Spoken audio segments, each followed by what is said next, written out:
Hi, welcome to the Louie File. I'm back again with my wife, Hi. Tracy.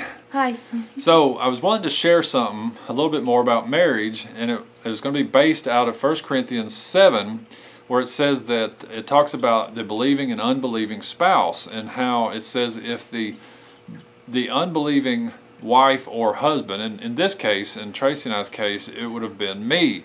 If the unbelieving husband was willing to stay with the believing wife, then that should have been what happened. You know, the Bible basically says that the believing spouse can't really be the one to leave. The idea is that the unbeliever, if the unbeliever is willing to stay in the relationship, the believing one should stay. But if the unbeliever wants to leave, then the believer can let them just go if it comes to that. Our situation, let me just say this. You know, if you get married and you don't truly cleave to your spouse, you know, the Bible says that a man should leave his father and mother and cleave to his wife, and they should become one flesh. If you don't do that, if you don't become one in your finances and one in your goals and your aims and your purpose in your marriage, then you're going to end up in trouble, because you're going to end up living as if you're independent of one another. Right. And that's what I think was going on in my head. So anyway, let me just say this. Tracy ended up not staying with me. Yeah. But anyway, unless you have lived with an addict, you may not really understand the hell that can come from it. But we're not going to try and get too detailed and gory with all that. But right, because it was an individual decision, really, and I went to God, and really it was the first time that I'd ever fasted and prayed over God really giving me an answer, and just really being concentrated completely on what Christ was doing in my life. And I struggled with whether I should leave or not, and I had a lot of other believers that tried to talk me out of it, but you know, I just knew in my heart that this was the answer for what was going on between us. And of course you can never say for sure, but as it turned out, I felt like it was the right decision, only because the way it turned out. But I do want to add that while we were divorced, I remember it wasn't really an audible voice, but I knew it was God who was speaking to me, and he told me to pray for Louie every day. Now, we'd already been divorced, and it was a done deal. We went our separate ways, and I argued with God to pray for Louie every day. Why would I do that? He's not even my husband anymore, and he just continued to say, pray for Louie every day.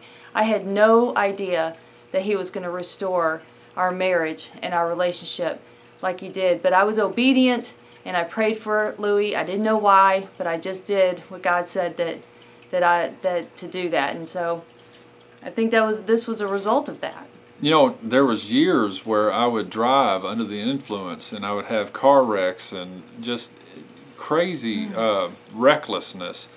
And I managed to walk away unscathed for the most part. And meanwhile, I had several of my friends that died. And one day, I was driving down the road, and these verses in 1 Corinthians 7 came to me, and all of a sudden I realized that all of the friends I had, the guys that I knew that had died because of drugs and alcohol and all of the bad decisions and things that come with that, none of them were married or had a praying wife. Yeah, that's true. And I thought, oh my gosh, these verses in 1 Corinthians 7, I think were really, they just became very real to me. Now, don't misunderstand. It's Jesus Christ. Right. It's not the spouse. But there's something to being joined as one in Him.